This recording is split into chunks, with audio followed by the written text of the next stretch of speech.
ज्ञानतिमिरान्धस्य ज्ञानाञ्जनशलाकया चक्षुर्मितं येन तस्मै श्रीगुरवे नमः। श्रीचैतन्यमनोभीष्टं स्वापितं येन भूतले स्वयं रूपा कदा मह्यं ददाति स्वापदान्तिकम्। वन्देऽहं श्रीगुरो श्रीयुतापदकमलं श्रीगुरून् वैष्णवान् च श्रीरूपं साग्रजातं सहगण रघुनान्वितं तं सजीवम् साद्वैतं सावधूतं परिजनसहितं कृष्णचैतन्यदेवं श्रीराधाकृष्णपादान् सहगना ललिता श्रीविशाखान्वितांश नमो ॐ विष्णुपादाय कृष्णप्रेष्ठाय भूतले श्रीमते भक्तिवेदान्ता स्वामिनिति नामिने नमस्ते सारस्वती देवी गौरवाणी प्रचारिणे निर्विशेषा शून्यवादी पाश्चात्यदेशतारिणे नमो महावदन्याय कृष्ण प्रेम प्रदायते कृष्णाय कृष्ण चैतन्य नाम्ने गौरत्विषे नमः। हे कृष्णा करुणा सिंधो दीनबंधो जगत्पते गोपेश गोपिका कांता राधा कांता नमोस्तुते तप्त कांचन गौरांगी राधे वृंदावनेश्वरी वृषभानुसुते देवी प्रणमामि हरिप्रिया वाञ्छाकल्पतरुभ्यश्च कृपा सिन्धुभ्य एव च पतितानां पावनेभ्यो वैष्णवेभ्यो नमो नमः। जय श्री कृष्ण चैतन्य प्रभु नित्यानंद श्री अद्वैत गदाधर श्रीवासादि गौर भक्त वृंद हरे कृष्णा कृष्ण कृष्णा हरे हरे हरे रामा राम राम हरे हरे। जय जय श्री चैतन्य जय नित्यानंद जय अद्वैत चंद्र जय गौर भक्त वृंद जय जय श्री चैतन्य जय नित्यानंद जय अद्वैत चंद्र जय गौर भक्त वृंद जय जय श्री चैतन्य जय नित्यानंद जय अद्वैत चंद्र जय गौर भक्त वृंद। ॐ नमो भगवते वासुदेवाय। ॐ नमो भगवते वासुदेवाय। ॐ नमो भगवते वासुदेवाय। नारायणं नमस्कृत्यं नरं चैव नरोत्तमं देवीं सरस्वतीं व्यासं ततो जयमुदीरयेत्। नष्टप्रायेषु भद्रेषु नित्यं भागवत सेवया भगवत् अत्युत्तमश्लोके भक्तिर्भवति नैष्टिकी। कृष्णाय वासुदेवाय देवकी नन्दनाय च नन्दगोपाकुमाराय गोविन्दाय नमो नमः। मुखं करोति वाञ्छालं पङ्गुं लङ्घयते गिरिं यत्कृपातमहं वन्दे श्रीगुरुं दीनतारणं परमानन्दमाधवं श्रीचैतन्य ईश्वरम्। హరే కృష్ణ మాతాజీ శరణ్ ప్రభుజీ. అనురాధ మాతాజీ మీరు స్టార్ట్ చేస్తారా? హరే కృష్ణ మాతాజీ స్టార్ట్ చేస్తానండి. జయ శ్రీ కృష్ణ చైతన్య ప్రభు నిత్యానంద శ్రీ అద్వైత గదాధర శ్రీ వాసాది భక్త గౌర భక్త బృంద. హరే కృష్ణ కృష్ణ కృష్ణ హరే హరే హరే రామ రామ రామ హరే హరే. హరే కృష్ణ మాతాజీ శరణ్ ప్రభుజీ.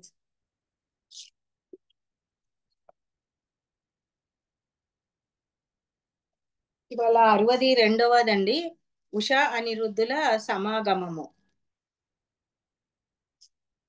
దేవాది దేవుడు శ్రీకృష్ణ భగవానునికి శివుడికి మధ్య ఘోరమైన యుద్ధం జరిగింది. దానికి కారణమైన ఉషా అనిరుద్ధుల కలయిక పరమ రహస్యమైనది మరియు ఉత్కంఠను కలిగిస్తుంది. అదే ఈ ఉషా అనిరుద్ధుల సమాగమం మొదలు అవుతుంది. పరీక్షిత్ మహారాజుకి సుఖదేవ గోస్వామి ఉషా అనిరుద్ధుల కథను చెప్తున్నాడు. ఆయన చెప్తున్నాడు పరీక్షిత్ మహారాజుకి సుఖదేవ గోస్వామి గారు చెప్తున్నారు అన్నట్టు. అది బలి చక్రవర్తి గురించి ఫస్ట్ చెప్తున్నారు. రాజా బలి చక్రవర్తి గురించి ఒక కథ ఉన్నది అన్నాడు. బలి చక్రవర్తి గొప్ప దానగుణం కలవాడు. విష్ణు భక్తి ఎక్కువ అతనికి.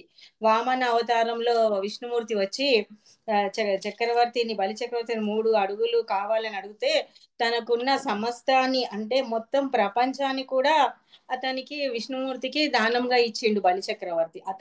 అతని వంశందే ఇదన్నంతా. బలి చక్రవర్తికి 100 పుత్రులు ఉన్నారు, 100 మంది కొడుకులు ఉన్నారు. వారిలో జ్యేష్ఠ పుత్రుడు మా పెద్ద అబ్బాయి బాణాసురుడు. అతని గురించి ఈ స్టోరీ అంట. బాణాసురుడు కూడా గొప్ప శివభక్తుడు. సోనితాపురం అను రాజ్యంకి అతడు రాజు అంట. శివుని సేవకి ఎప్పుడు సిద్ధంగా ఉంటాడు అతడు. ఎప్పుడు శివునికి భక్తిగా ఎప్పుడు ఎప్పుడు పూజలు చేస్తూ ఉంటాడు. అతని భక్తి కారణంగా సంఘంలో గొప్ప ఉన్నతమైన స్థానము, గౌరవము అతనికి వచ్చినాయి అన్నట్టు. అతడు గొప్ప బుద్ధిమంతుడు, ఉదారుడు. మరియు తన తన వాగ్దానాన్ని ఎప్పుడూ అతిక్రమించని కారణంగా అతని సమస్త కర్మలు శ్లాఘనీయమైనవి. అతడు ఏదైనా వాగ్దానం చేస్తే దాన్ని నిలబెట్టుకుంటాడు అందుకని అతను ఎప్పుడు గొప్పగా అందరూ అతన్ని పూజలు చేస్తుంటారు. అందరికి అతను గౌరవం ఇస్తున్నారంట. పరమ శక్తివంతుడైన అతనిని ఇంద్రాది దేవతలు కూడా వినయంగా సేవించేవారంట. అందుకోసం ఇంద్రుడు అతని దేవతలు అందరు కూడా అతనిని సేవించేవారంట. ఒకసారి శివుడు తాండవ నృత్యం చేస్తూ ఉంటే బాణాసుడికి 1000 బావులతో, అంటే బాణాసుడికి 1000 చేతులు ఉండేవంట అతనికి. ఆ 1000 చేతులతో కూడా అన్ని ఆయన శివుడు తాండవం చేస్తుంటాడు కదా, నటరాజు కదా తను. తాండవం చేస్తూ ఉంటే అతని 1000 చేతులతోని వివిధ సంగీత వాద్యాలతో అతని నృత్యంకు అనుగుణంగా వాయించాడంట. శివుడికి చాలా సంతోషం అనిపించింది. అప్పుడు అతడు ఏం చేసిండు, అతడు చాలా శివుడు అంటేనే బోలా శంకరుడుగా అతనికి చాలా సంతోషం అనిపిస్తే అన్ని చేస్తూ ఉంటాడు.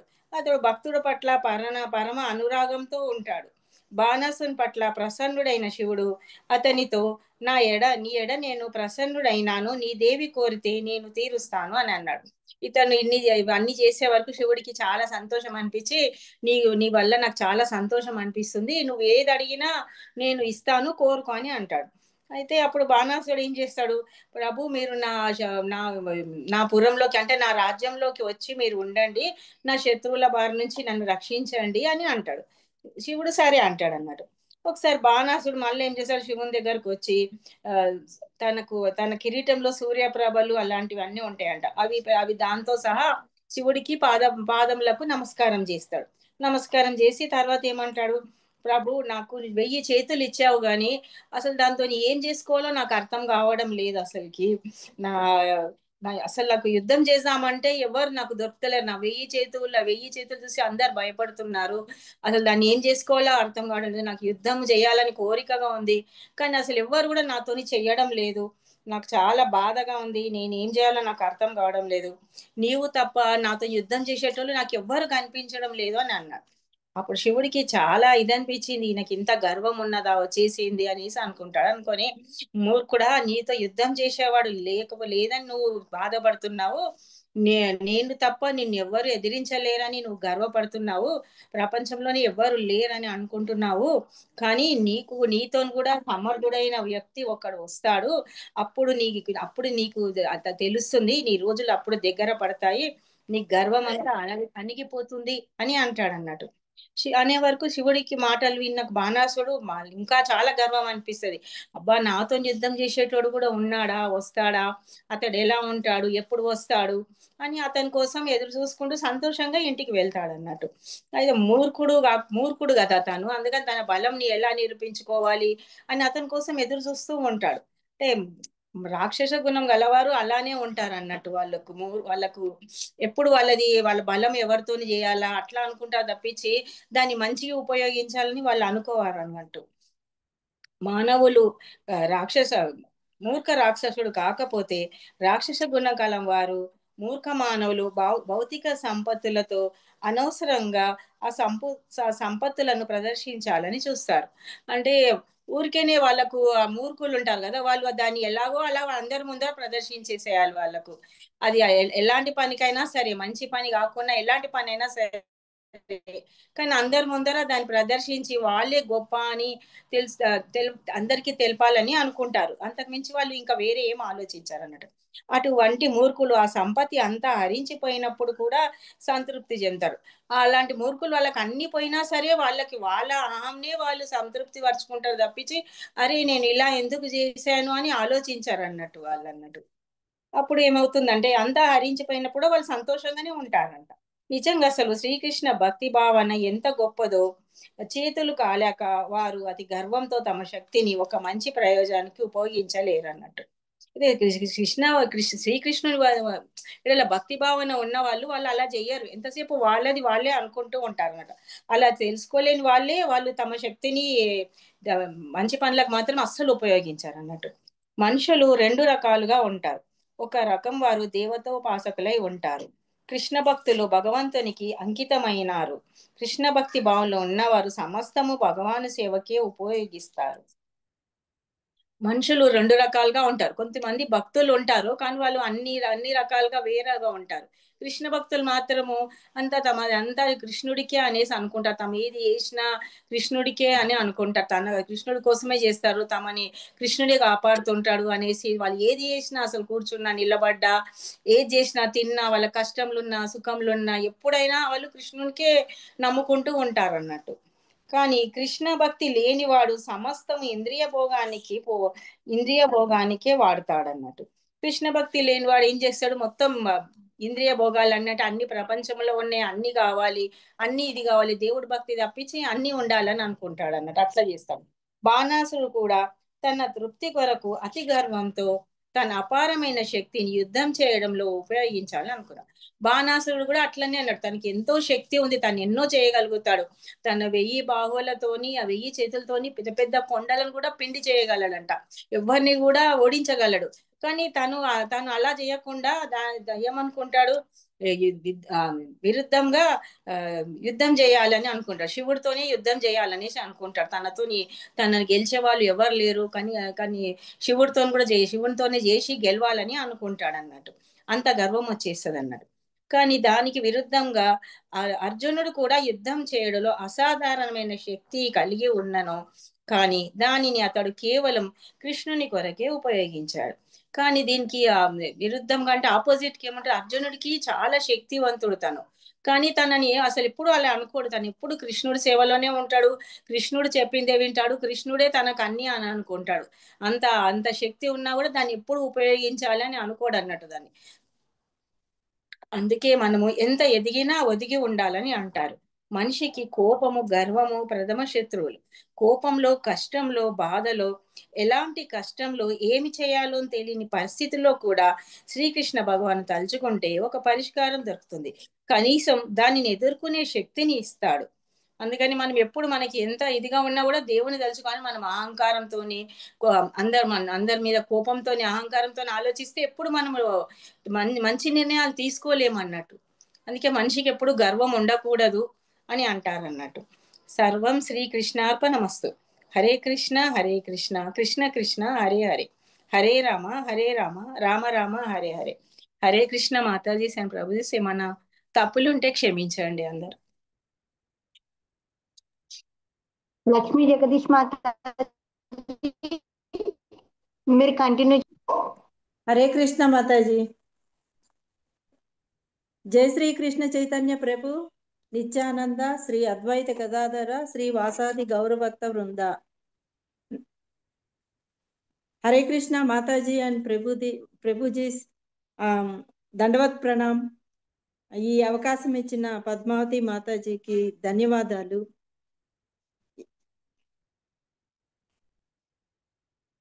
బాణాసురునకు గొప్ప సౌందర్యవతి అయిన ఒక పుత్రిక కలదు. ఆమె పేరు ఉష. ఆమెకు వివాహ వయసు వచ్చి ఉండెను. ఒకరోజు రాత్రి ఆమె తన చెలికెత్తలతో కలిసి నిద్రిస్తూ ఉండగా స్వప్నంలో ఆమె అనిరుద్ధుని కలుసుకొని అతనితో దాంపత్య సుఖమును అనుభవించెను. పూర్వం ఎన్నప్పుడు ఆమె అనిరుద్ధుని చూచి ఉండుట కానీ అతడిని గూర్చి విని ఉండుట కానీ జరగలేదు. హా ప్రియా, నీవెక్కడ ఉందువు అని కలవరిస్తూ నిద్ర మేల్కొనెను. ఆ విధముగా తన చెలికెత్తల ఎదుట తాను అట్లు పలవరించుటకు ఆవిడ కొంత సిగ్గుపడింది. బాణాసురుని ప్రధానమంత్రి కుమార్తె చిత్రలేఖ ఉషకు మంచి అంతరంగిక మిత్రురాలు. ఆసక్తితో చిత్రలేఖ ఉషను ఇట్లు అడిగింది. రాకుమారి సుందరి, నీవు ఇప్పటి వరకు ఏ యువకుడిని వివాహము ఆడలేదు, ఎట్టి యువకుడిని కూడా చూసి ఉండలేదు. అయినను నీవు ఇట్లు పలవరించుట నాకు ఆశ్చర్యం కలిగిస్తుంది. ఎవరి కొరకు నీవు ఇట్లు ఆరాటపడుచుంటివి? నీకు తగిన ఈ యువకుడు ఎవరు? చిత్రలేఖ ప్రశ్నలకు ఉషా ఇట్లు బదిలిచ్చెను. చెలి, నేను కలలో ఒక అందమైన యువకుడిని చూచి తిని. అతడు జగదేక సుందరుడు. అతని శరీర ఛాయ శ్యామలము. అతని కన్నులు కలువరేకులు. అతడు పీతాంబరములను ధరించి ఉండెను. అతడు ఆజానుబాహుడు. అతడి దేహ లక్షణములు ఎట్టి కన్యనైనను ఆకర్షించును. అతడు నన్ను చుంబించుటకు నేను గర్వపడుచుంటిని. అతని చుంబకమునకు మిక్కిలి ఆనందించి తిని. కానీ అంతలో అతడు అదృశ్యుడైపోయెను. నేను నిరాశ అనే సుడిగుండంలో చిక్కుకుంటుని చెలి. నా హృదయనాథుడైన ఆ అద్భుత యువకుడెవరో తెలుసుకోవాలనని నా మనసు ఆరాటపడుచు ఉండెను. ఉషా మాటలను విని చిత్రలేఖ ఇట్లు సమాధానమిచ్చెను. నీ విరహమును నేను అర్థం చేసుకోగలను. ఆ యువకుడు ఊర్ధ్వ మధ్య పాతాళ లోకాలలో ఎక్కడ ఉన్నను నీకు ఆనందం కలిగించుట కొరకై నేను అతడిని తీసుకువస్తును. నీ స్వప్నానుభవముతో నీవు అతడిని గుర్తించగలిగినచో నేను నీకు మనశ్శాంతిని చేకూర్చగలను. నేను నీకు ఇప్పుడు కొన్ని చిత్రాలను చిత్రించి చూపెదను. ఆ చిత్రాలలో నీవు వరించిన పతి ఎవరో నాకు తెలుపుము. అతడు ఎక్కడ ఉన్నను అతడిని తీసుకురాగల సామర్థ్యం నాకున్నది కనుక నీవు గుర్తించగానే నేను నీకు కావలసిన ఏర్పాట్లను చేసేదను. అట్లు చెబుతూనే చిత్రలేఖ ముందుగా దేవలోక వాసులైన కొందరు యువకుల బొమ్మలను చిత్రించెను. గంధర్వులను, సిద్ధులను, చారుణులను, పన్నగునులను, దైత్యులను, విద్యాధరులను, యక్షులను చిత్రించి చూపి పిమ్మట మానవులను చిత్రించెను. శ్రీమద్ భాగవతములోను ఇతర వైదిక గ్రంథములన్నిటిలోనూ తెలిపినట్లుగా అన్ని గ్రహాలలోనూ వివిధ రకాల జీవులు కలరు. కనుక జీవులు భూమిపైన తప్ప మరెక్కడా లేరనుకొనుట అవివేకము. చిత్రలేఖ అనేక చిత్రాలను చిత్రించెను. మానవులలో వృష్టివంశపు రాజులలో శ్రీకృష్ణుని తండ్రి అయిన వసుదేవుణ్ణి, అతని తాతగారైన సూరసేనుని, బలరాముణ్ణి, శ్రీకృష్ణుణ్ణి మరెందరినో చిత్రించి చూపెను. ప్రద్యుమ్నుని బొమ్మను చూచి ఉషా స్వల్పముగా సిగ్గుపడెను. ఇక అనిరుద్ధుని బొమ్మను చూడగానే ఆమె సిగ్గుల మొగ్గయి మందహాసముతో తలవంచుకొనెను. వెదుకుతున్న వ్యక్తి ఆమెకు లభించెను. చిత్రలేఖతో అతడే తన హృదయచోరుడని ఉష పలికెను. చిత్రలేఖ గొప్ప కచేరి. ఉష ఆ చిత్తరుమును గుర్తించగానే వారిద్దరిలో ఎవరినో పూర్వము ఆ యువకుని చూచి ఉండకపోయినను చిత్రలేఖ తన యోగశక్తులతో అతడు శ్రీకృష్ణుని మనువుడైన అనిరుద్ధుడని గ్రహించెను. ఆ రాత్రి ఆకాశ మార్గమున అతి శీఘ్రమగమనముతో శ్రీకృష్ణుని చేత సురక్షితమైనట్టి ద్వారకా నగరమునకు ఆమె చేరుకొనెను. రాజప్రసాదములో ప్రవేశించి హంసతూలికా తల్పంపై శయనించినట్టి అనిరుద్ధుణ్ణి ఆమె చూచెను. చిత్రలేఖ తన యోగశక్తితో నిద్రిస్తున్నట్టి ఆ అనిరుద్ధుణ్ణి నిర్దిస్తున్నట్లుగానే శోణితాపురమునకు తీసుకువచ్చి ఉషా ముందు ఉంచెను. ఉష ఆనంద జలితిలో ఒలలాడుతూ అనిరుద్ధుని సాంగత్యములో ఆనందముతో అశేష సుఖమును అనుభవించసాగెను. ఉష మరియు చిత్రలేఖ నివసిస్తున్నట్టి ప్రాసాదంలోకి పురుషులెవ్వరూ చూచుట గాని ప్రవేశించుట గాని వీలు లేకుండా గట్టిగా కట్టుదిట్టం చేయబడి ఉన్నది. ఆ భవనములో ఉషా అనిరుద్ధుల అన్యోన్య ప్రేమ దినదినాభివృద్ధిగా సాగెను.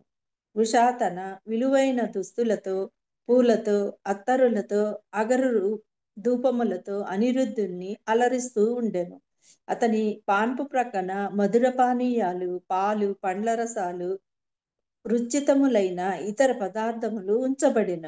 అంతకంటే ఎక్కువగా తన మధుర వాక్యాలతోనూ సేవలతోనూ ఆమె అనిరుద్ధుణ్ణి అలరించెను. దేవాదిదేవుడే అనిరుద్ధుడు అనునంత శ్రద్ధగా ఉష అతడిని ఆరాధించెను. ఉష తన అద్భుతమైన పరిచర్యలతో అనిరుద్ధుణ్ణి మనసు ఇతర విషయాలపై లగ్నం కాకుండా నిరంతరము ఆమె పైననే ప్రేమ కలిగి ఉండునట్లుగా ఉష చేసుకోగలిగెను. అట్టి ప్రేమపూరితమైన వాతావరణములో అనిరుద్ధుడు తన గృహమును వీడి ఎన్ని రోజులైనదో కూడా పూర్తిగా గుర్తించకుండా పోయెను. హరే కృష్ణ మాతాజీ అండ్ ప్రభుజీ, ధన్యవాద్ ప్రణామ్. మాతాజీ ధన్యవాద్ ప్రణామ్. Thank you Mataji. Next Devi Mataji మీరు కంటిన్యూ చేయరా? హరే కృష్ణ మాతాజీ. శ్రీకృష్ణ చైతన్య ప్రభు నిత్యానంద శ్రీ అద్వైత గదాధర శ్రీవాసాది గౌరభక్తులు. ఈ అవకాశం ఇచ్చిన పరిపూర్ పద్మావతి మాతకి కృతజ్ఞతలు. హరే కృష్ణ. ఉషా అనురుతుల యొక్క కాలక్రమాలు, ఆయన యొక్క శరీర లక్షణాలు. కాలక్రమంలో ఉషా పురుషునితో సంభోగించి అవగతమైన కొన్ని దేహ లక్షణాలు కనబరిచింది. ఆ లక్షణాలు ఎంత సుష్టంగా ఉన్నాయి అనేది చెప్పాడు మధ్య. ఆమె కార్యాలు ఇక ఎవ్వరి ముందు దాచుకోలేకపోయింది. ఆమె చేసిన పనులన్నీ ఎవరి ముందు దాచుకోలేకపోయింది. అనిరుద్ధునితో సాంగత్యంలో ఉష ఎల్లప్పుడూ ఆనందంగా ఉండేది. ఆమె ఎప్పుడూ సంతోషంగా ఆనందంగా ఉండేదంట. ఎవరు? ఉష. ఆమె సంతోషానికి అసలు అవధులే ఉండేవి కాదంట. ఆమె పురుషునితో సంబంధం కలిగినట్లు అంతఃపుర భటులు తేలికగా అర్థం చేసుకొని ఇక ఏ మాత్రము ఎదురు చూడక తమ ప్రభువైన బాణాసురునికి సమస్తము విన్నపించి, అంటే బాణాసురునికి మొత్తం ఆయన యొక్క అంతఃపురంలో ఉన్న భటులందరూ బాణాసురుడితో వివరించి చెప్పారంట. ఏ మాత్రము ఎదురు చూడక తమ ప్రభువైన బాణాసురునికి సమస్తం విన్నవించారు. వైదిక సంస్కృతిలో అవివాహిత కన్య పురుషునితో సాంగత్యం నిరిపితివి. అది వంశానికి కలంకం తెస్తుంది. అంటే ఆమె అవివాహిత పురుషునితో కలంకం చేయడం వలన ఆమె యొక్క వంశానికి కలంకం తెచ్చిందంట. ఆ, అందుకే కలంకిత సాంగత్యాన్ని సూచించిన లక్షణాలు ఉష ప్రదర్శిస్తుందని అంతఃపుర భటులు తమ ప్రభువుకు జాగ్రత్త తెలియజేశారు. అంతఃపురంలో ఉన్న భటులందరూ కూడా ఆమెకి ఎలా జాగ్రత్తగా ఉండమని తెలియజేశారండి. ఏ పురుషుల్లోని లోపలికి ప్రవేశించకుండా రాత్రింపవళ్ళు జాగరూకతో అంతఃపురమున కాపలా కాస్తామని వారు విన్నపించారు. భటులందరినీ కాపలా కాయమని వాళ్ళకి విన్నపించారంట. లోపల ఏం జరుగుతుందో పురుషుడు తొంగి చూడడానికైనా వీల్లేనంత తాము జాగ్రత్తగా ఉన్నప్పుడు ఆమె కలంకిత కావడానికి వారికి ఆశ్చర్యం కలిగించిందంట. దానికి కారణాన్ని కనుగొన జాలక వారి పరిస్థితులంతా తమ ప్రభువునకు తెలియజేశారు. అంటే వాళ్ళ యొక్క ప్రభువుకి మొత్తం అంతా ఇలా అని తెలియజేశారు. జాగ్రత్తగా ఉండమని, రాత్రింబౌళ్ళు ఎవరు రావద్దు అని చుట్టూ చెప్పడం సాగింది. తన కుమార్తె కన్యత్వం కోల్పోయిందని తెలుసుకుని బాణాసురుడు నిర్గతపోయాడు. అంటే వాళ్ళ యొక్క కుమార్తె కన్యత్వాన్ని కోల్పోయిందని తండ్రి బాధపడ్డాడు అన్నమాట. ఆయన యొక్క తండ్రి యొక్క గుండె కూడా బరువుగా అయ్యిందంట. అప్పుడు అతడు ఏమాత్రమూ ఆలస్యం చేయకుండా ఉషా నివసించే అంతఃపురానికి పరుగు తీశాడు. ఆమె అంతఃపురంలో నివసిస్తుంది కదా, అక్కడ రావడానికి పరిగెట్టుకుని వచ్చాడంట. మరి అక్కడ ఉషా అనిరుద్ధులు కలిసి కూర్చొని మాట్లాడుకోవడం అతనికి కనిపించింది. అంటే వాళ్ళిద్దరూ అనిరుద్ధు ఉష మాట్లాడుకోవడం చూసి వాళ్ళ తండ్రి చూశాడంట. మరి అనిరుద్ధుడు మన్మధుడు తనయుడై అయినందున వారిద్దరూ అందమైన జంటగా కనిపించి వాళ్ళిద్దరూ చాలా అందమైన జంటగా కనిపించారంట వాళ్ళ తండ్రికి. ఉషా అనిరుద్ధులకు తగిన జంటగానే కనిపించిన కుటుంబ గౌరవం కొరకు బాణాసురుడు తన కలయిక ఏమాత్రం మెచ్చలేదంట. వాళ్ళ తండ్రికి ఏమాత్రము అనేది ఇలా ఉండడం వల్ల నచ్చలేదు అని చెప్పాడు. అసలు ఆ యువకుడు ఎవరు బాణుడు తెలుసుకోలేకపోయాడు. ముల్లోకాలలో అంతకంటే అందగాడు ఉషకు లభించడని అతడు అనుకున్నాడు. ముల్లోకాలు అంతట్లో ఇంతకన్నా అందగాడు కనబడతాడా లేదా అనేది వాళ్ళ తండ్రి ఆలోచించాడు అన్నమాట. అనిరుద్ధుడు శ్యామలవర్ణుడై ఉన్నాడు. పీతాంబరాన్ని ధరించి ఉన్నాడు. కమలదళ నేత్రాలను కలిగి ఉన్నాడు. దీర్ఘబాహువులు, నల్లని ఒత్తైన శిరోజాలను కూడి ఉన్నాడు. వాళ్ళ యొక్క పీతాంబరాలు అంటే తెలుసు కదా మాతాజీ, నేత్రాలు అని యొక్క బాహువుల యొక్క నల్లని జుట్టు, శిరోజాలను కూడా కలిగి ఉన్నాడండి. అతని కుండలి కాంతి పెదవులపై అందమైన చిరునవ్వు నిశ్చయంగా మనోహరంగా ఉన్నాయి. అంటే కుండలి అంటే మన ఉంటది కదా మాతాజీ, మన శిరసు మీద కుండలిని శక్తి అంటారు కదా, ఆ యొక్క శక్తి ఆయన యొక్క అందమైన చిరునవ్వుని కనిపించిందంట. ఆయన యొక్క శక్తి ద్వారా మనోహరంగా ఉన్నాయి. బాణాసురుడు అక్కడికి వచ్చినప్పుడు అనిరుద్ధుడు ఉషతో కలిసి ఆడుతున్నాడు. చక్కని వస్త్రాలంకరణ చేసుకొని అనిరుద్ధునికి ఉష అందమైన పుష్పాహారం వేసింది. ఉష ఆయనకి చక్కని అందమైన పుష్పాలహారం ధరించిందంట మాతాజీ. స్త్రీలు కుంచుకుము ఆ పుష్పహారంపై అచ్చడచ్చడ అంటుకొని ఉండి ఉష అతన్ని ఆలింగనం చేసుకున్నట్లు సూచించింది. తన సమక్షంలోనే అనిరుద్ధుడు ఉష ఎదుట ప్రశాంతంగా కూర్చోవడం బాణాసురునికి ఆశ్చర్యం కల్పించింది. అయినా తనను కాబోయే మామగారు ఏమాత్రమూ ప్రసన్నుడిగా లేడని, తనపై దాడి చేయడానికి అంతఃపుర సైనికులు తీసుకుని వచ్చాడని అనిరుద్ధునికి తెలుసు. ఆ అంతఃపురంలో ఉన్న భటులందరూ తీసుకుని వచ్చారని ఆయనకి తెలుసు మాతాజీ. ఆ విధంగా అనిరుద్ధుడు ఏ ఆయుధం దొరకపోవడం వలన ఒక పెద్ద ఇనుప గడ్డిని తీసుకుని వచ్చాడంట. తీసుకొని ఆ బాణాసురుడు తన సైనికుల ఎదుట నిలబడ్డాడు. ఆ బాణాసురుడు ఏంటంటే వాళ్ళ యొక్క ఎదుట బట్టల ఎదుట నిలబడ్డాడంటమాట. అది అవి పెద్ద ఇనుపగడ్డిని తీసుకుని వచ్చి తనపై దాడి చేసిన సైనికులనందరినీ ఇనుపగడ్డితో మట్టి కొరిపిస్తామని సూచిస్తూ తన అతడు దృఢమైన భంగిమల్లో నిలుచుకున్నాడు. బాణాసురునికి అతని సైనికులు అతడు ఇనుపగడ్డిని పట్టుకుని నిలిచి ఉన్న మృతదేహాలుగా కనిపించాడు. ఆయన ముందు ఎలా కనబడ్డాడంటే మృతదేహాలతో కనబడ్డాడంట మాతాజీ. అప్పుడు బాణుని ఆజ్ఞ మేరకు సైనికులందరూ అతన్ని చుట్టుముట్టి బంధించబోయారు. ఆయన యొక్క మొత్తం ఇరుపక్కల చుట్టూ మొత్తం ఆయన మధ్యలో నుంచోబెట్టి మొత్తం చుట్టూ నిలబడ్డారంట మాతాజీ. వారు తన ముందు రాగానే అనిరుద్ధునితో కడ్డీతో మోది వారి తలలను పగలగొట్టాడు. ఫస్ట్ ఏంటంటే వాళ్ళ తలను పగలగొట్టి కాలు చేతులు కూడా విరగొట్టాడంట. ఒక్కొక్కరుగా నేల కూరగారు అంటే ఒక్కొక్కరు కూడా కాలు చేతులు పడడంతో నేలకి పడిపోయారు మొత్తం. శుక్రదళ నాయకుడు మేరకు కుక్కలను వధించినట్లు అతడు వారందరినీ వధించాడు. అంటే మొత్తం అందరినీ కూడా హింసించాడు. ఆ రీతిగా అనిరుద్ధుడు అంతఃపురం నుండి తప్పించుకున్నాడు. ఆ అనిరుద్ధుడు అక్కడి నుంచి తప్పించుకుని వెళ్ళిపోయాడు. బాణాసురునికి అనేకమైన యుద్ధ విద్యలు తెలుసు. ఆయనకి చాలా యుద్ధ విద్యలు అనేవి తెలుసు మాట. శివానుగ్రహం వలన అతనికి నాగపాశము ఉపయోగించి ఆయనకి శివానుగ్రహం అనేది ఉండేది. ఆయన శివానుగ్రహం అంటే శివుని యొక్క అనుగ్రహం తెలుసు కదా మరి. శివుడికి ఏంటి శివానుగ్రహం అనేది ఉంటది. ఆయన నాగపాశాలు ఉపయోగించి శత్రువులను బంధించడం కూడా తెలుసు ఆయనకి. ఎవరికి? బాణాసురునికి. ఆ విధంగా అతడు అంతఃపురం నుండి బయటకు రాగానే అనిరుద్ధుని బంధించాడు. ఆయన అంతఃపురం నుంచి బయటకు వచ్చిన వెంటనే ఆయన బంధించడం సాగిందండి. ఈ విధంగా అతడు అంతఃపురం నుండి అనిరుద్ధుని బంధించాడు. తన తండ్రి అనిరుద్ధుని బంధించడం వార్త వినగానే ఉష దుఃఖితురాలైంది. అంటే అనిరుద్ధుని బంధించడం వలన ఆమె యొక్క కుమార్తె ఉష ఉంది కదా, ఆమె చాలా దుఃఖించింది మాట. కలవరపడింది. ఆమె కన్నుల నుండి ఆశ్రులుగా కారసాగాయి. అంటే ఆమె కన్నుల నుంచి ఆనంద బాష్పాలు కాకుండా కారసాగాయి. తనను తాను నిగ్రహించుకోలేక ఆమె బిగ్గరగా ఏడవసాగింది. అంటే ఆమె యొక్క కళ్ళ నుంచి ఆ, ఉన్- వస్తాయి కదా మాతాజీ, అది బిగ్గరగా గట్టిగా ఏడవసాగింది మాతాజీ.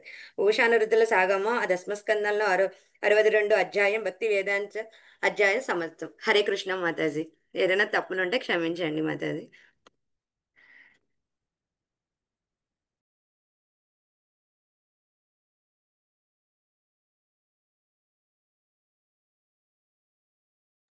హరి బోల్ Mataji, thank you so much.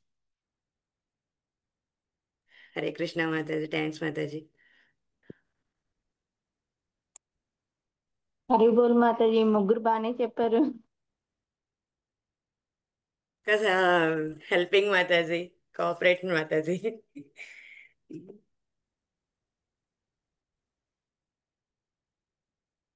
ఎవరికైనా ఏమైనా డౌట్స్ ఉంటే అడగండి, మాతాజీ వాళ్ళు చెప్తారు. లేదు అంటే మనం మాతాజీ వచ్చినప్పుడు మాతాజీ నన్ను అడిగి తెలుసుకోవచ్చు.